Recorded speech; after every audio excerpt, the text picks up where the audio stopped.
aku nek sak wayah-wayah dadi manten aku riyasana karo manten wedok ya. Karo sapa, Mas? Yo sapa sok sing dadi bojoku. Oh, kira-kira kok padha mundur kabeh. Kan marai ya aku wis entuk WA kuwi lho, Mas. Aku gelem dirabi Mas Kai tapi nek Mas Kai wis mari jadi ngono. Lah apa edan aku ya. Oh, wis mari kok. Mulane jenengan ki aja nakal-nakal. Mboten pun kula suda niki. Alhamdulillah. Maksudnya dibanding saya zaman kuliah, zaman mahasiswa. Heeh. Sekarang wis nakal-nakal dunia hitam pun tak jauh. Enggak, kedepannya lebih baik lagi. Enek tembunge kiai, luwung dadi mantan bajingan timbang dadi mantan kiai. Nah.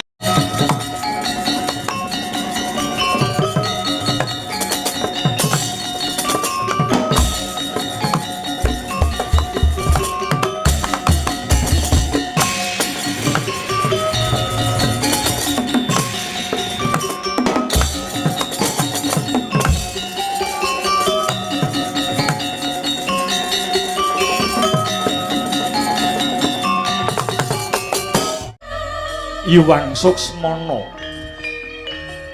Yuwang Suksmana mangadili nuwih payungana marang panjenenganing sun sumrambahe para warga gung ingkang mapan ana ing negara Ngamarta. Duh Koko Prabu, saksampunipun asat ingkang riwe tumata punang huswa kepareng ingkang rayi cumadong katerangan awit boten wonten ingkang kula suwuni pirsa kejawi namung jengandika Koko Prabu kekalih Koko Prabu Kresna dalah Koko Prabu Baladewa. Perkawis menapa Yayi? Sumangga kula aturi paring dawuh Prabu Kresna lan kadang para Pandhawa menika ibarat kreta jaran sakusire. Kreta jarane para Pandhawa kusire Ratu Dwaramati. Kanthi mekaten menawi wonten ruwet renteng ingkang dipun sandhang kaliyan kadang para Pandhawa, sampun sakwajibipun kula nderek angudari reruwet hamadhangaken peweteng Yayi. Sumangga kula aturi ambabar pangandikan Yayi. Kang Raka ing Mandura nedya angangklungaken jangga hanilingaken karna nengga rumentah sabda dawuh pangandikanipun Yayi Aji ing Ngamarta. Duh Koko Prabu, saksampunipun para Pandhawa kasembadan mbabati Wanamarta satemah kasembadan adeg negari ingkang winastan negari Ngamarta utawi negari Ngendrapara Hasta. Kula kaliyan kadang para Pandhawa sanesipun anggadhahi niat, kula lan kadang para Pandhawa sanesipun anggadhahi karekat kepengin ngunjukaken raos syukur dumateng Gusti ingkang murbeng dumadi. Inggih, lha lajeng kados pundi Yayi Koko Prabu? Sabta ari kawuri utawi 7 dina kepengker kula nampi wangsit ingkang dumeling ing karna wangsit kala wau saking pukulun Bathara Indra. Inggih awit pukulun Bathara Indra ingkang yasa wujudipun bumi Wanamarta menika ingkang sakmangke sampun binangun dening para Pandhawa ngantos dados kraton ingkang endah, dados kraton ingkang edipeni.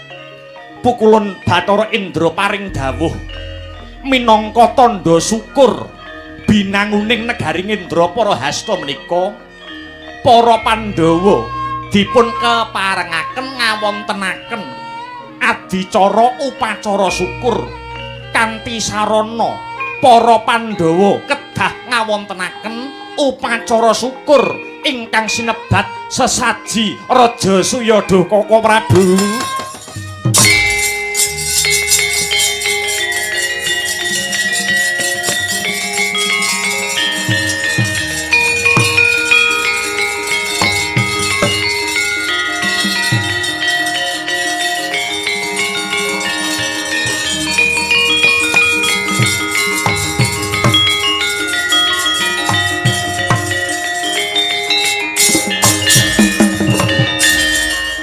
ingkang kadisudama Gusti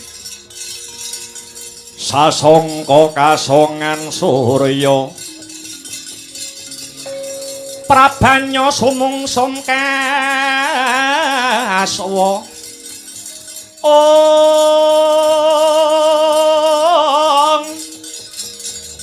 araras aruming sari-sari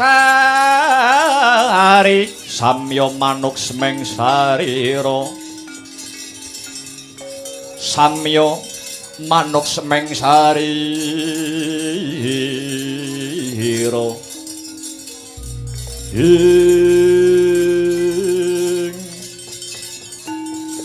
sesaji Raja Suya lakar kados mekaten Dunjeng Koko Prabu ananging pukulun Bathara Indra ugi paring dawuh babakan syarat sarana lumadining upacara syukur sesaji Raja Suya kala mau kula kinen anyadong dawuh dhateng paduka Koko Prabu ing Dwaramati pramila saking menika Dunjeng Koko Prabu kadosa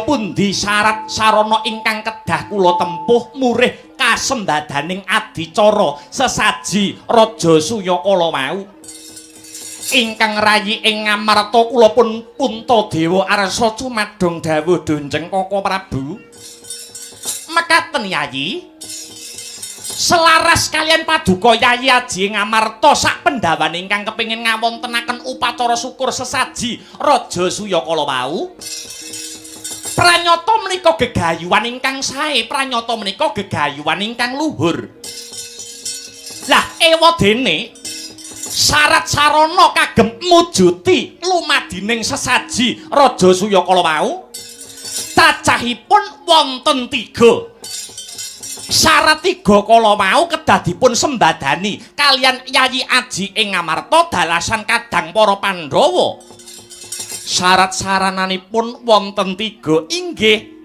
syarat 3 kala wau menapa kemawon Dunjeng Koko Prabu ing Dwaramati mekaten Yayi syarat ingkang angka setunggal syarat ingkang angka setunggal kedah dipun rawuhi Brahmana cacah 7 ingkang gentur tapane manteng semedine cinaket kelawan dewane menika syarat ingkang angka setunggal lah dene syarat ingkang angka kalih kedah dipun rawuhi Ratu Satus Negara ingkang kanthi lila legawa gambira marwatasuta minangkani undanganipun Yayi Prabu ing Ngamarta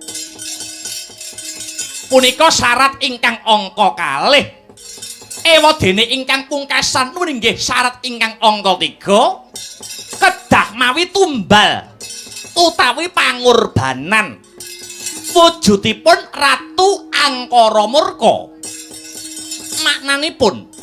maknanipun Yayi Prabu Puntadewa dalasan para Pandhawa kedah mejahi ratu ingkang dados sukertaning jagat waton syarat 3 kala saged dipun sembadani tartamtu jengandika Yayi Prabu Puntadewa sak Pandhawane badhe kasembadan anggenipun ngawontenaken upacara syukur ingkang sinebat sesaji Raja Suya menika Yayi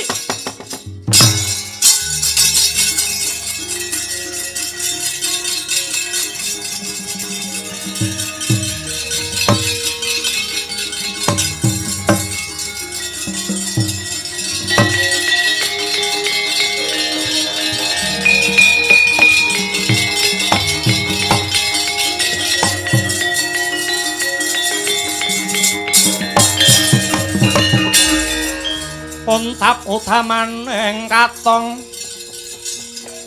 denira karatating budaya angin nait yasing tasih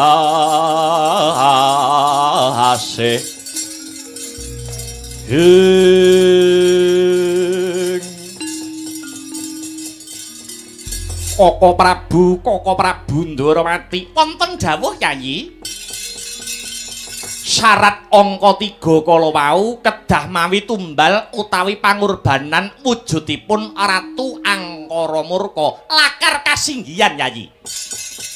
Yayi Prabu Puntadewa dalasan para Pandhawa kedah mejahi ratu ingkang dados sukertaning jagat.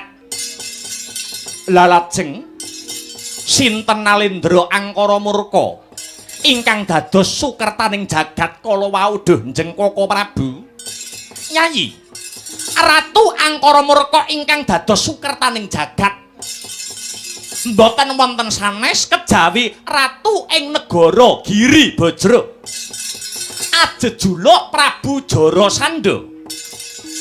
Duh Koko Prabu, punapa dosa kang sarta lepatipun Prabu Jarasandha kala wau kok ngantos sinebut ratu sukertaning jagat lan kedah dipun pejahi Duh Koko Prabu. Yayi, kula aturi radi majeng anggenipun lenggah badhe kula critani, badhe kula dongengi larah-larah sejarah lairipun Ratu Giri Bajra si Jarasandha Ratu Hambek Angkara Murka ingkang pranyata Jarasandha kala wau dados kliliping bawana nilar dhateng jiwaning sinatriya. Nilar dhateng jiwaning sinatriya.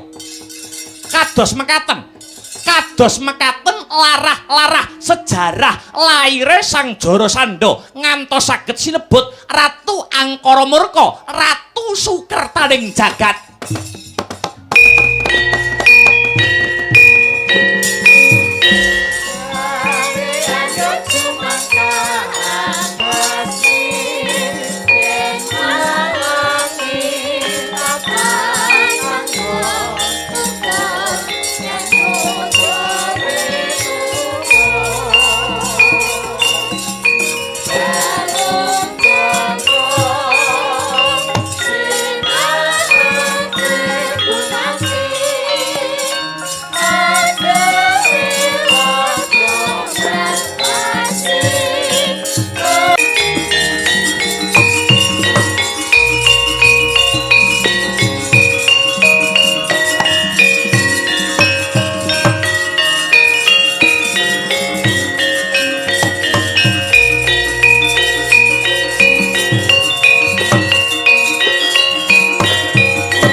Katan ngawruhi kang tekane tanpa sangkan.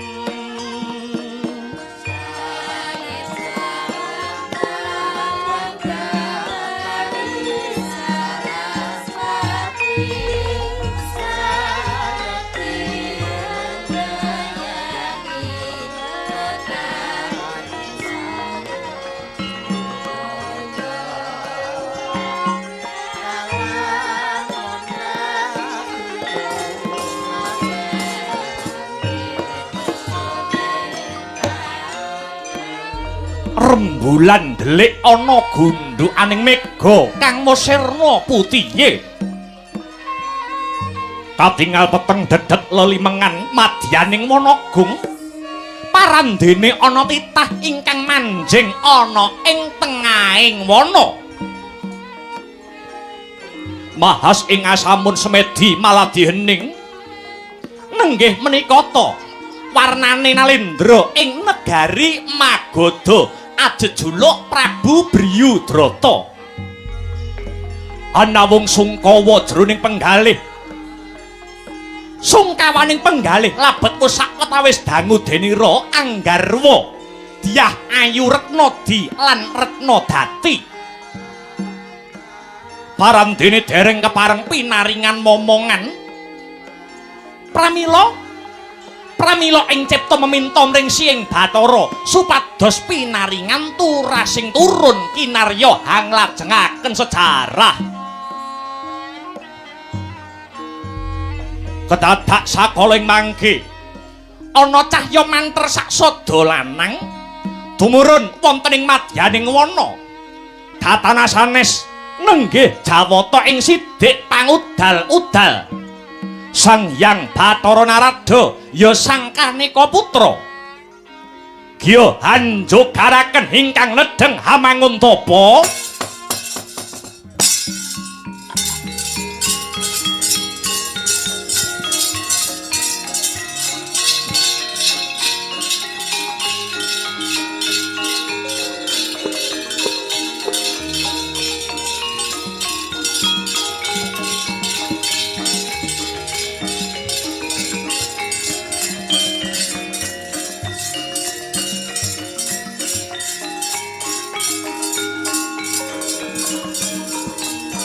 Priyadrata.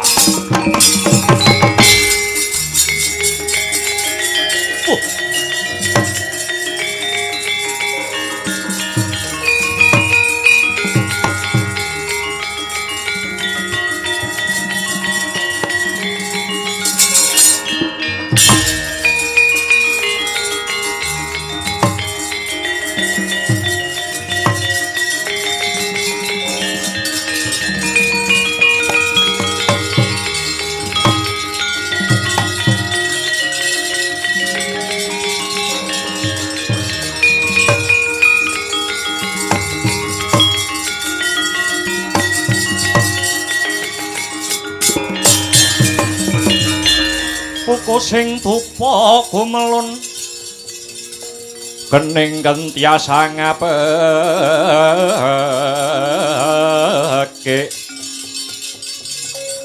kawengku sagung jajahan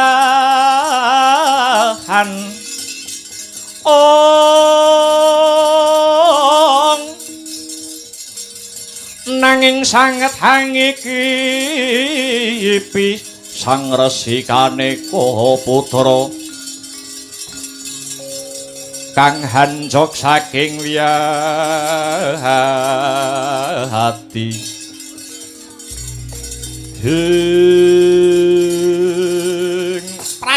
pragencong pak pong buk bolong kali codhe ngetani line aja kaget yo ngger aja kaget Briyudrata ulun kang tumedhak mring Madyapada mrepeki ungganing Briyudrata kang nedheng tapa brata.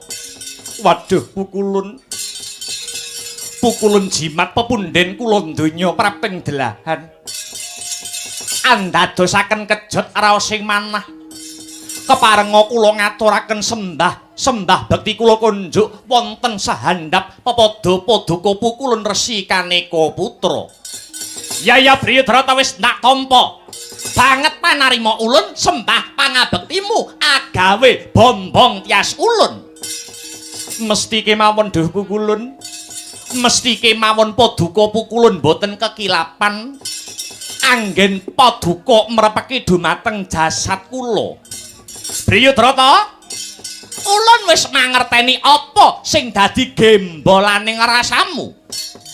Anggonmu nandhang susah awet wis sawetara wanci anggonmu bebrayan kelawan garwamu kekarone ya kuwi Dyah Ayu Retnadi kelawan Dyah Ayu Retnadati ewadene hingga seprene durung pinaringan momongan ya babakan iki sing ndadekake jeneng kita Briyudrata manjing ana tengahing alas mahas ing asamun anglakoni tarak brata.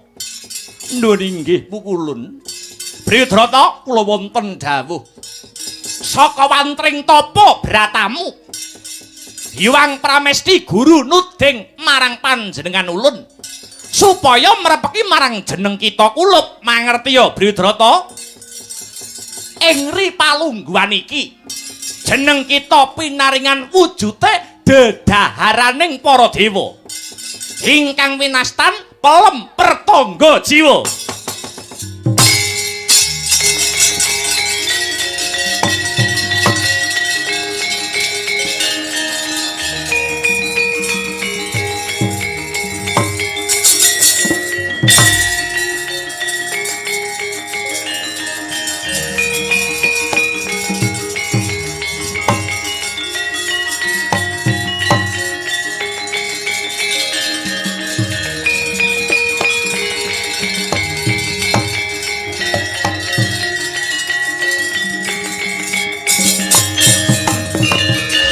Sang samar pamoreng suksma sinuksma ya winaya ing ngasepi sinimpen telenging kalbu pambukaning warana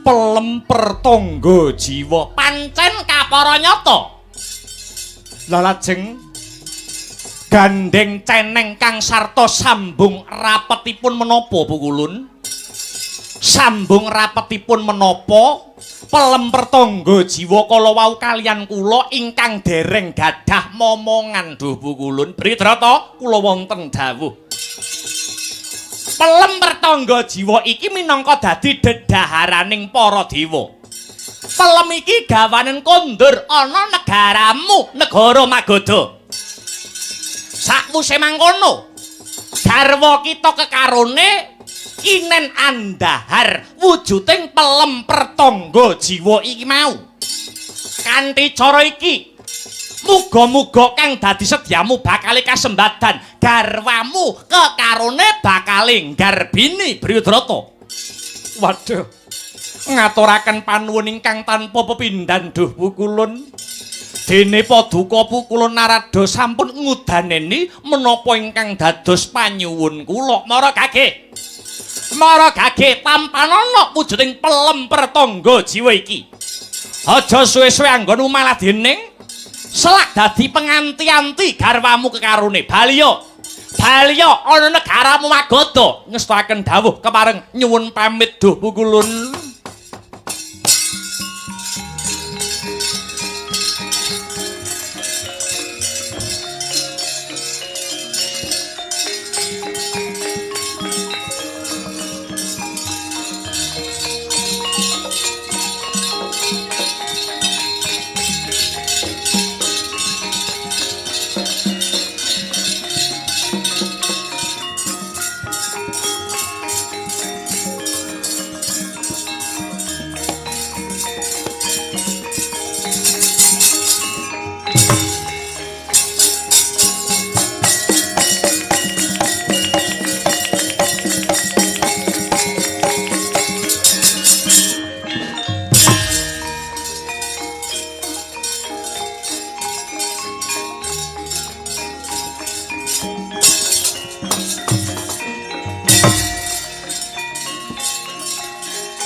Iku saknyatane kunjang seret pinangku menaluri rinenku muni rinenku wirangan wirasa kang diarsi mangke sasidenan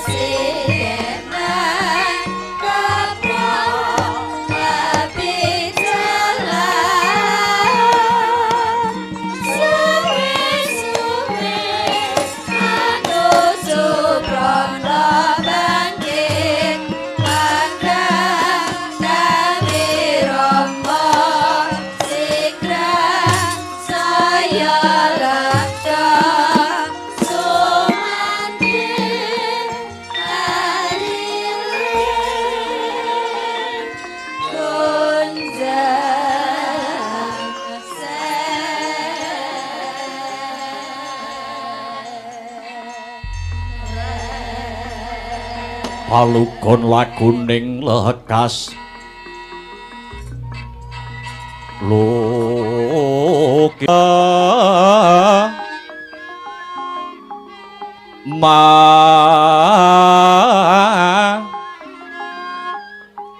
Ngun manah rahayu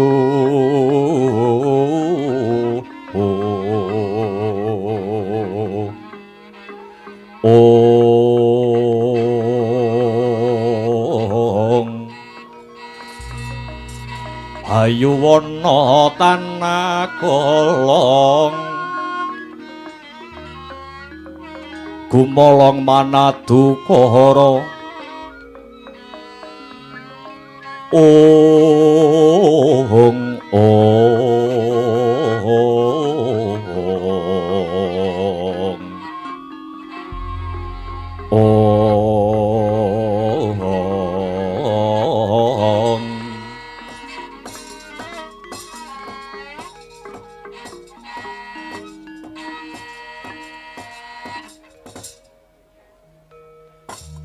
Prasasat kadidening ngangentosi seleming palwa gabus kumambanging watu item angrantu dhateng rawuh paduka sinuwun sakmangke sampun katingal kondur wonten ing negari Magoda mboten langkung ingkang garwa kula pun Retnadi ngaturaken sembah pangabekti mugi kunjuk wonten sahandhap pepada paduka sinuwun Briyudrata Tobat kula ingkang rayu ugi mekaten sinuwun kula pun Retnadati ugi ngaturaken sembah pangabekti mugi kunjuk iya garwanipun Kakang wong ayu sakarone wis ingsun tampa gawe bombong rasaning ingsun ora liwat pangestuku tumrapa marang wong ayu lan wong cantas bojoku kekarone kula pundi dadosa cejimat paripeh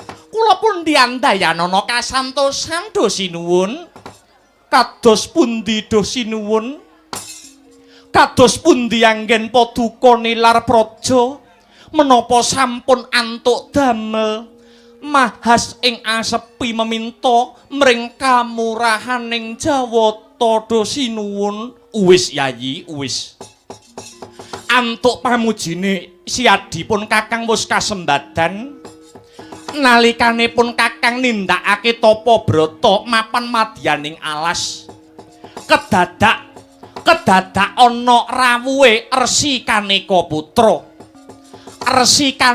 Putra banjur paring dedaharaning para dewa wujute pelem pertangga jiwa saka dawing Hyang Narada pelem pertangga jiwa iki kinendahar garwaku sakarone becik Retnadati ya kanthi pelem pertangga jiwa iki bisa dadi lantaran Briyudrata antuk nugrahaning Bathara wujuding momongan yayi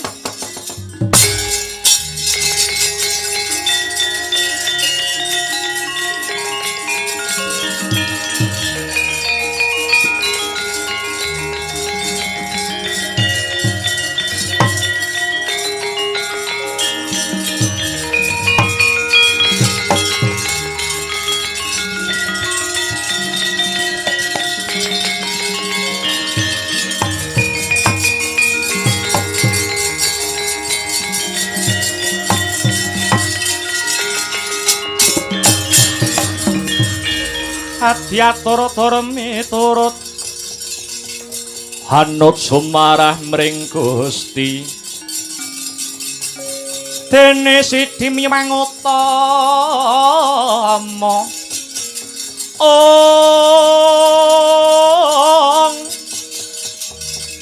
panindak ing praja adil bejo dadi bandara rinarapan mring pro abdi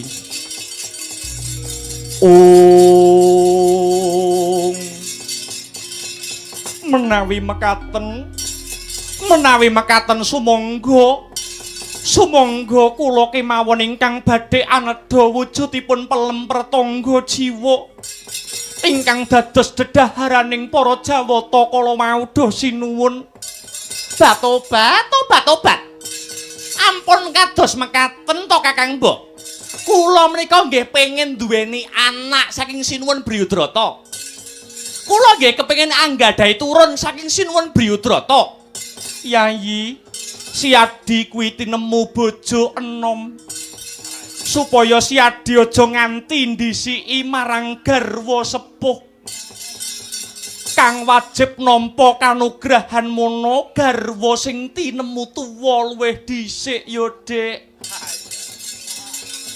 Ampun ngaten Kakang Mbok, ampun ngaten.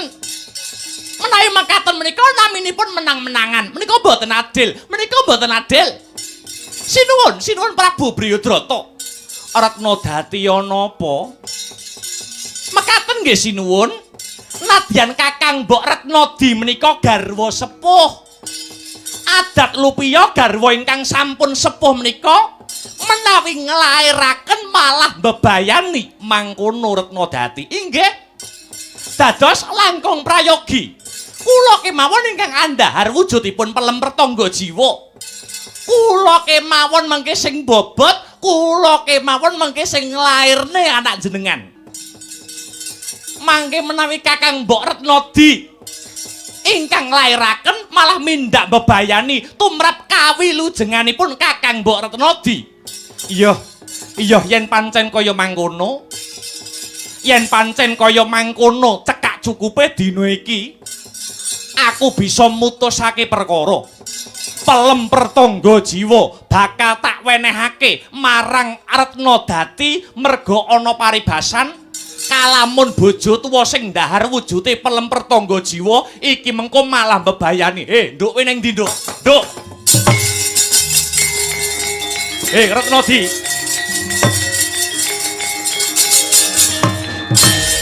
Sinuwun.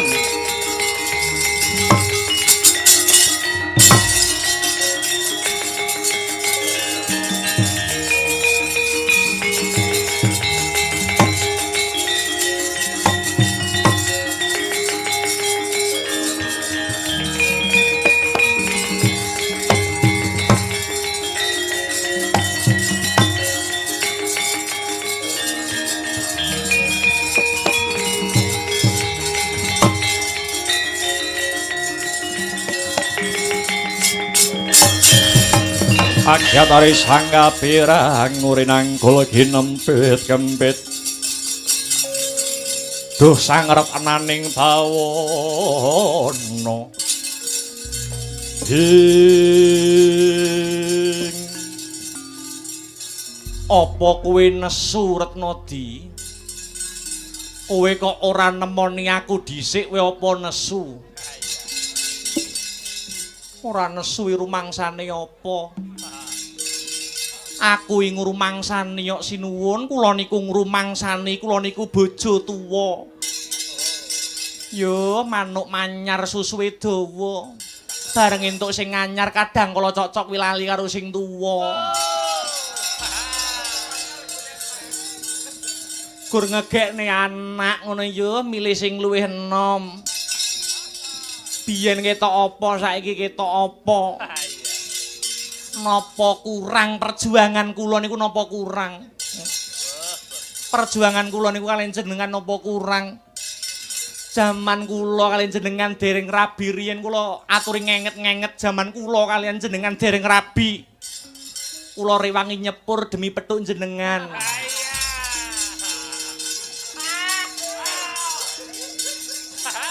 yo bareng saiki entuk bojo enom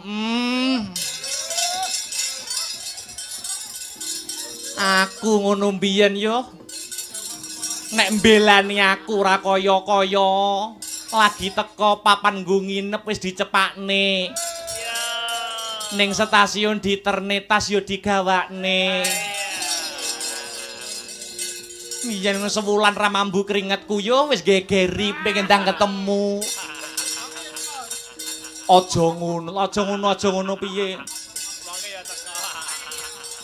Tresnaku wit biyen nganti saiki karo Retnodi kuwi ora ana lunture. Gombal, gombal.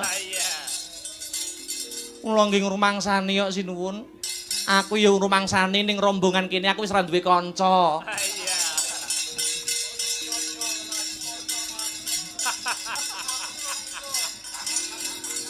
Kula jenengan pas rabi melih yo ajur ati kula ajur. Kula pas krungu jenengan gandeng kali sing sakniki kali bojonem yo ajur kula turune mboten saged ayem.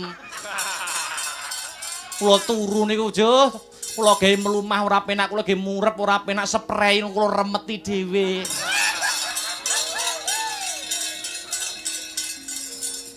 Ning suwe sang saya ning suwe. Kula pun saged ngelenggono pun kula titeni wit riyen kula titeni. Suwi ora ngubungi kula mesti ning omah etan. Wis piye kok.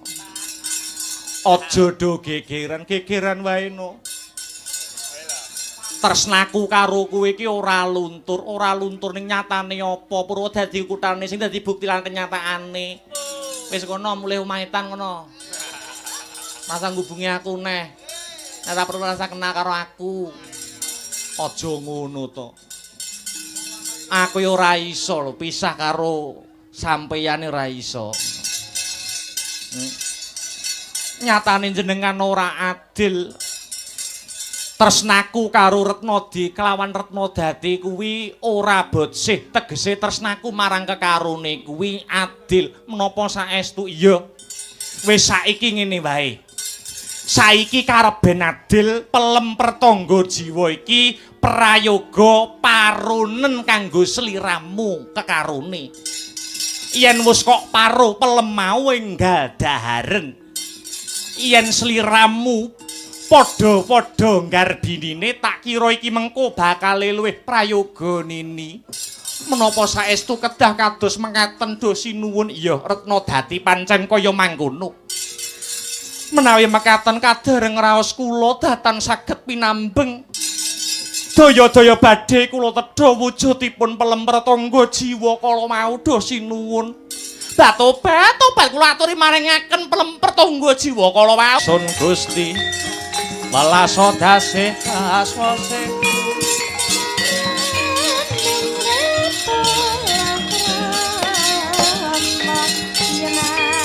Margya lara asmara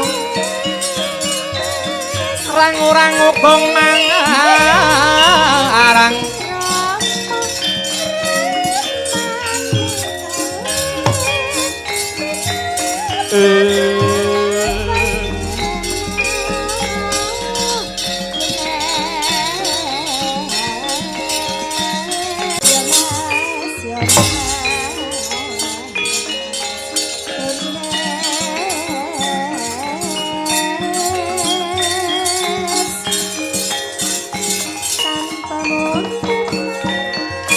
kancanging ingkang cinarita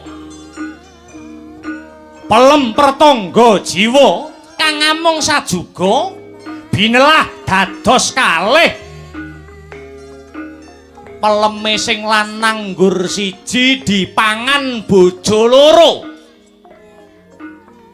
nalika semanten pagedonganing lampah putri kekalih wis nggarbini lumampahing wekdal sakedheping netra kedhap sapisan sak candra kaping kalih rong candra tigang candra papat lima enem pitu wis ngancik wahyaning mangsa kala jabang bayi medal saking guwa garba kocap ana kaelokaning jagat bayi kang den lairake dening garwa kekalih mung wujud separo-separo.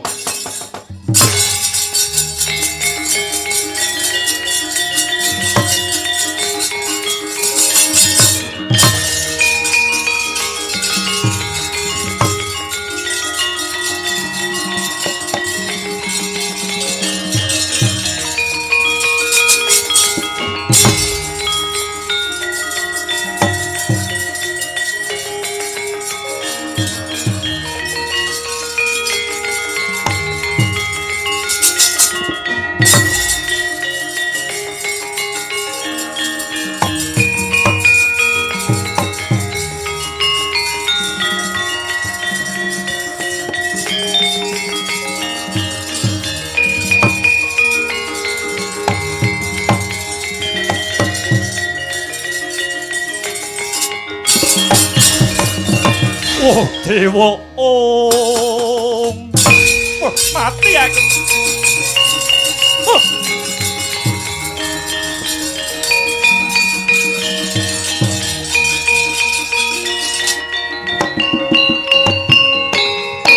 Sinuwun ngaturaken sewu kalepatan tadah wadana do sinuwun. Tobat sinuwun teka kedah kados mekaten lampahanipun kenging menapa lairipun jabang bayi mboten jamakipun manungsa limrah wujudipun namung sepalih-sepalih mekaten do sinuwun. Wah dewa kula nyuwun pengayoman dewa teka kedah kados mekaten lampahan ingkang kedah kula sandhang. Lelakon iki mesti bakal jereng wirang marang asmaning Prabu Briyudrata. Ing atase aku iki Nalendra Agung binetara ning nyatane panjenenganing sun duwe anak kok wujude mung separo-separo. Nyai, yen to nganti laire putraku iki kawanguran dening kawula akeh, kawanguran dening para sentana negara Magadha, ora weruh ngomong bakal ngorek-ngorek pasuryane wong tuwa. Yayi tobat lajeng kersanipun sinuwun kedah kados pundi sinuwun? Mumpung durung ana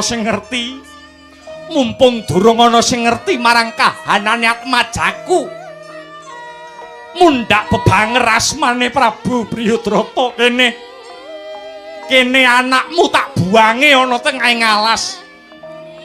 Menapa paduka mboten mesakaken kalian nasib kang sarta panandhangipun ingkang putra? Ikhlasna ya Yayi, ikhlasna ya Yayi. Atmajaku kang wujud ora wantah janma manungsa iki mung bakal ndedoyong kanarendranipun Kakang. Tobat nanging mriku putra paduka sinuwun wis ora susah kakehan gunem kang tanpa guna. Mara gage wenehna aku tak buange ana alas. Ora sudi aku duwe anak kang kaya mangkene. Tak buange ana teng alas supaya tetep arum-arum kang dadi asmane Ratu Magadha Prabu Briyudrata.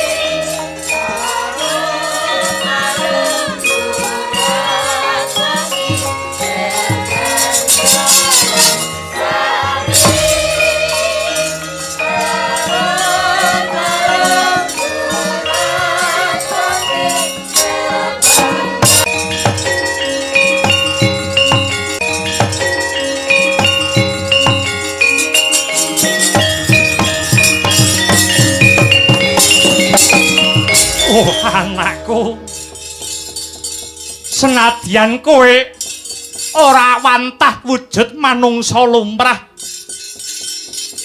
nanging sejatine atiku banget ora negakake kowe mapan ana tengahing alas kene. Nanging ndak kira iki mujudake siji-sijining cara supaya ora kawanguran dening kawula ing negara Magadha. Yen pancen iki mengko kowe dikodratake uripa nanging aja ngerti kowe kuwi anakku. Mundhak ngorek-orek marang pasuryane wong tuwa. Oh, mati aku.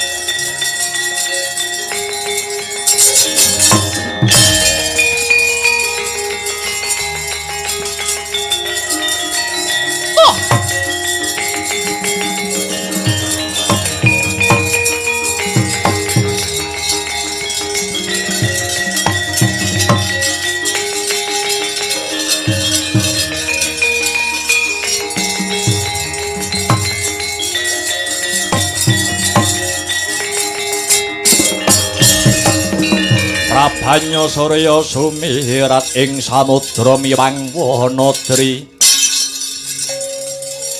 jurang jero norasilup ing piyuh bayi iki bakale tak reksa gandeng wujudmu slewah utawa separo-separo kowe tak paringi tetenger Joko Slewah.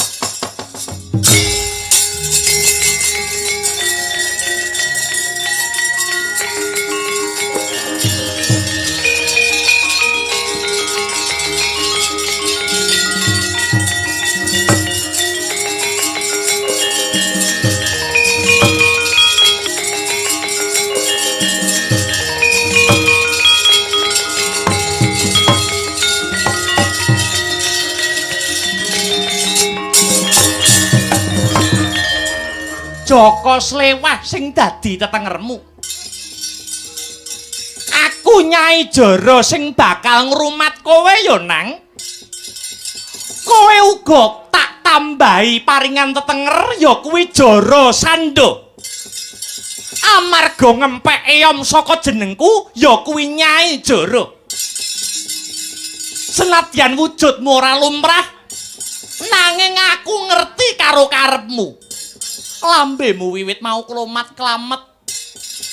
Merga kowe wiwit lair ora nyecep susune ibumu. Yo aku arep nyusoni kok ya wis ora metu. Nek mesane menasibe jabang bayi iki. Nang, cah bagus. Aku kepengin supaya kowe bisa dadi menungsa sing lumrah. Kowe bakale tak dusi nganggo wujute banyu gege supaya age-age enggal gede. Sinartan aku nyenyuwun marang sesembahanku Bathara Kala supaya wujudmu bisa kaya manungsa lumrah ya nang.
Jabang bayi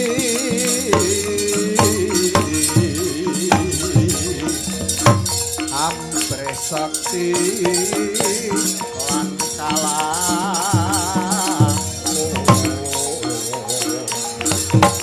sakti lahir uga batin kan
Yeah.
Wahyut Sang Yaksendra Kura rupa Mangsas kadhi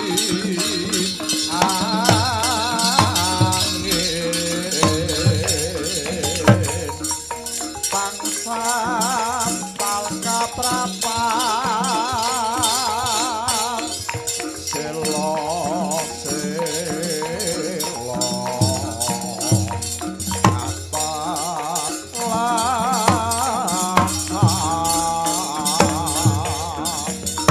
satu lumayung mangungsi kagiat kakudo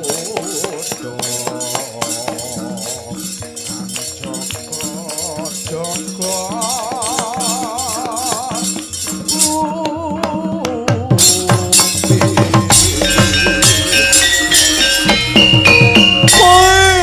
Dalah. Ya. Byung. Ana apa nggih anakku Jarasandha? Miturut kandhane Byung, Jarasandha iki mung anakmu pupon, mung anakmu angkat. Lah banjur wong tuaku sing sejati kuwi sapa? Blakakno Byung. Jarasandha, piye? Sumurupa ya nang, kowe kuwi sejatine dudu putraku. Nanging kowe kuwi putrane Nalendra ing negara Magadha kang ngajejuluk Prabu Briyudrata. Prabu Briyudrata? Iya. Lho, yen pancen kaya mangkono, cekak cukupe aku kuwi anak ratu. Iya, kowe kuwi putrane Nalendra Jarasandha. Ewadene ibumu ana loro, ya kuwi sesilih Retnadi dalah Retnadati. Yo, yen pancen aku kuwi anak ratu, kenang apa aku kok ora mapan ning kraton, malah mapan ana tengah alas. Jarasandha kawruhanana, kowe mapan ana kene amarga biyen lahirmu ora wujud manungsa lumrah. Ning lairmu mung wujud separo-separo. Lairmu sak sigar mung separo-separo. Satemah lingsem atine Prabu Briyudrata. Isin kalamun to duweni anak sing mung separo-separo. Tumuli kowe dibuwang ana tengah alas. Ing pengajap kowe enggalo tumekaning pati. Nanging Gusti sing ngayomi karo kowe ya nang. Gusti sing ngayomi kowe lumantar uluring tanganku. Bayi tak rumpaka satemah dadi dewasa, ya dadi kowe kuwi Jarasandha. Weratiala. Oh.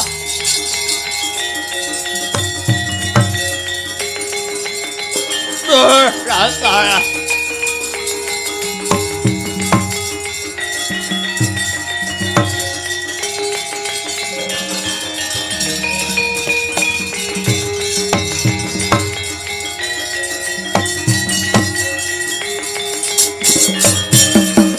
Rodhawon taplere kena tap duka yayah sinepi.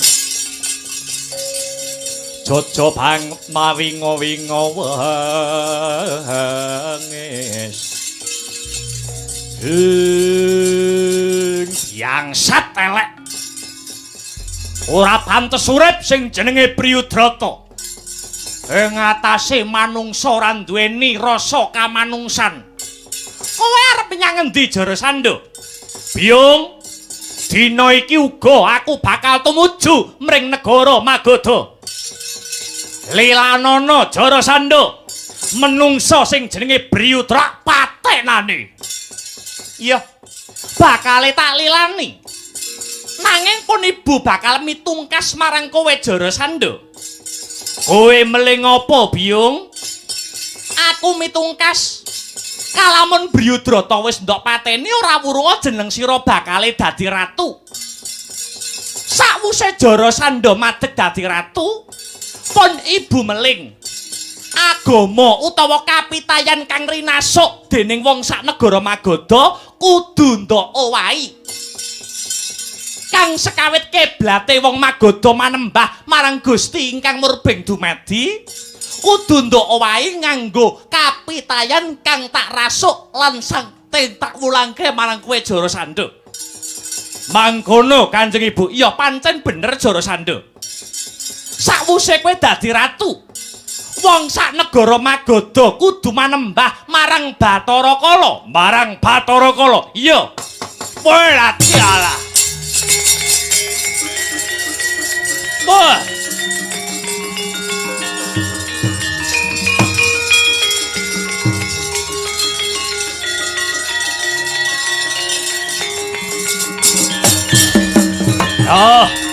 ya ngestake dawuhmu Biyung. Pitungkasku kang pungkasan sakwuse kiblate wong sak Magoda wis ndok omahi kanggo nglanggengke anggonmu dadi ratu besok Jarasandha kudu ngenekake upacara syukur konjuk marang Bathara Kala kanthi cara nyembelih ndase ratu 100 negara. Sabanjure getih ratu 100 negara kuwi mau konjukna marang Bathara Kala. Yen wis kateman mangkono, bakal langgeng lestari oleh mung renggani negara Magoda. Sendika wis take dawuhmu Biyung. Duga-duga ginawa ngati-ati aja nganti keri Jarasandha.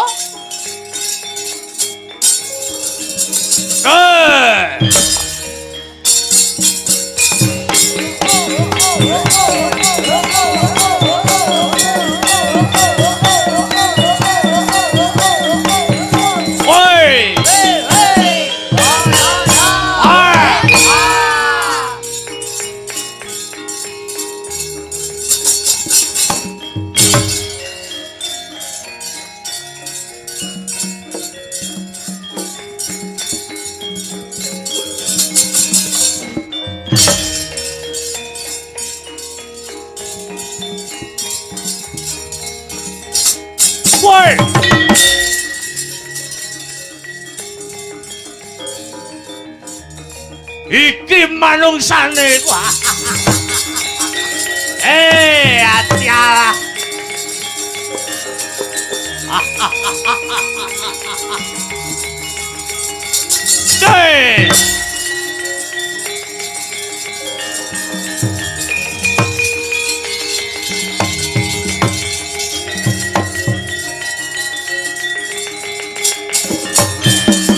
Yaksa rupane sedeng nalindra yaksa alalaku kang malawalaya kang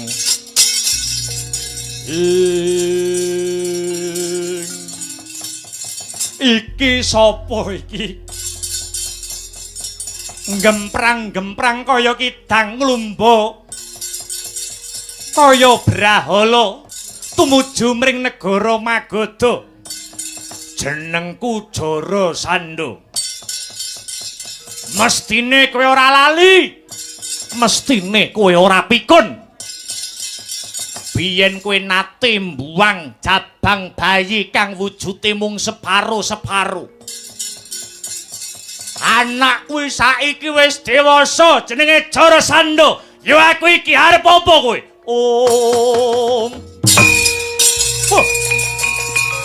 Jarasandha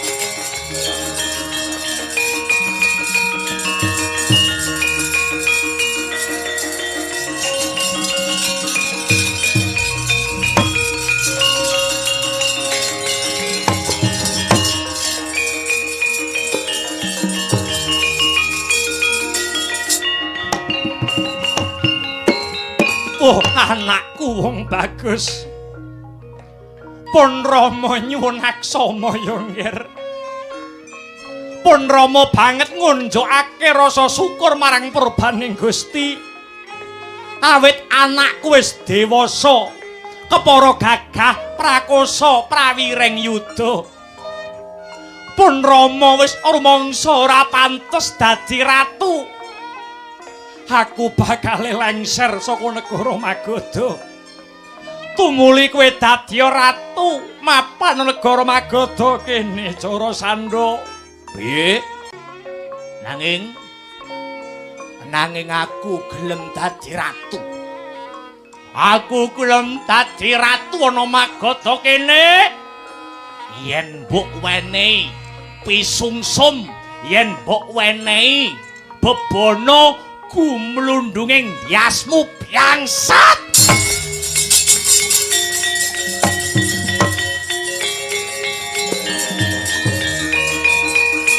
Wah.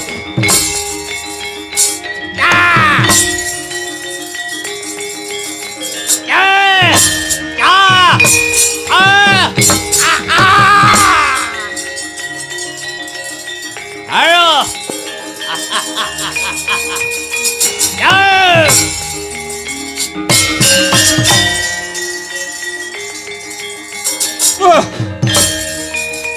Mutiar wong tuwa ora urus. Ya.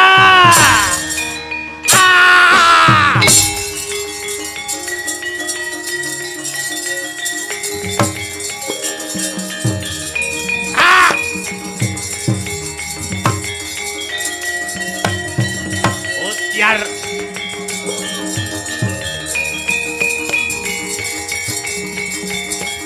obong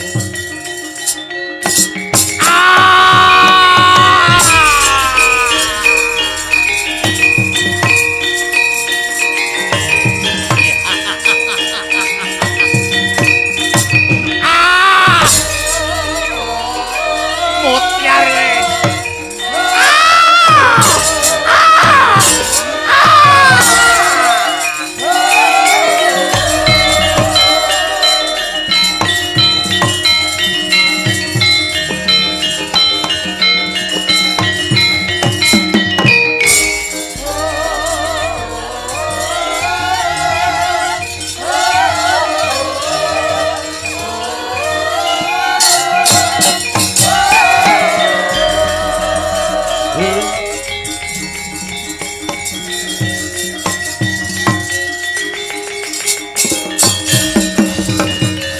mudar kowe. Beleh ndasmu gumlundung ning Jrambah. Iki mengko calone kowe bakal beset-beset kulitmu dadi swalang-walang. Kulitmu bakal tak dadekke tambur. Tambur mau tak jenengke tambur Kyai Gurnita. Tambur Kyai Gurnita mau bakal tak papanake ana Gunung Setyaka. Sapa wae sing bakal mlebu ana laladan negara Magadha, tambur Kyai Gurnita bakal muni dhewe tanpa tinabuh. Iki Ratu Anyar Prabu Jarasandha. Beset kulitmu dina iki kowe.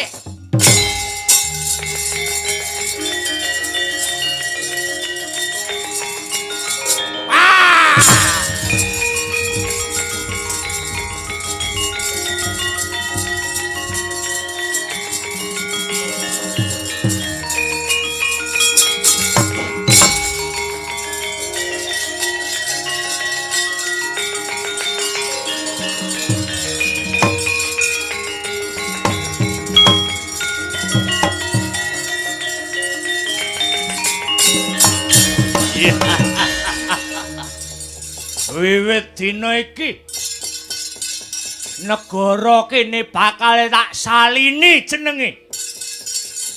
Dudu negara Magadha ning negara Giri Bajra. Kang tegese kekuatan kang gegirisi. Manut welinge ibuku Nyai Jara. Kabeh kawulaku ing negara Giri Bajra wiwit dina iki kudu nyembah marang Bathara Kala. Lan uga manut dawuh pangandikane ibuku Nyai Jara. Kanggo srana langgeng lan kuncara anggenku dadi ratu mapan negara Giri Bajra.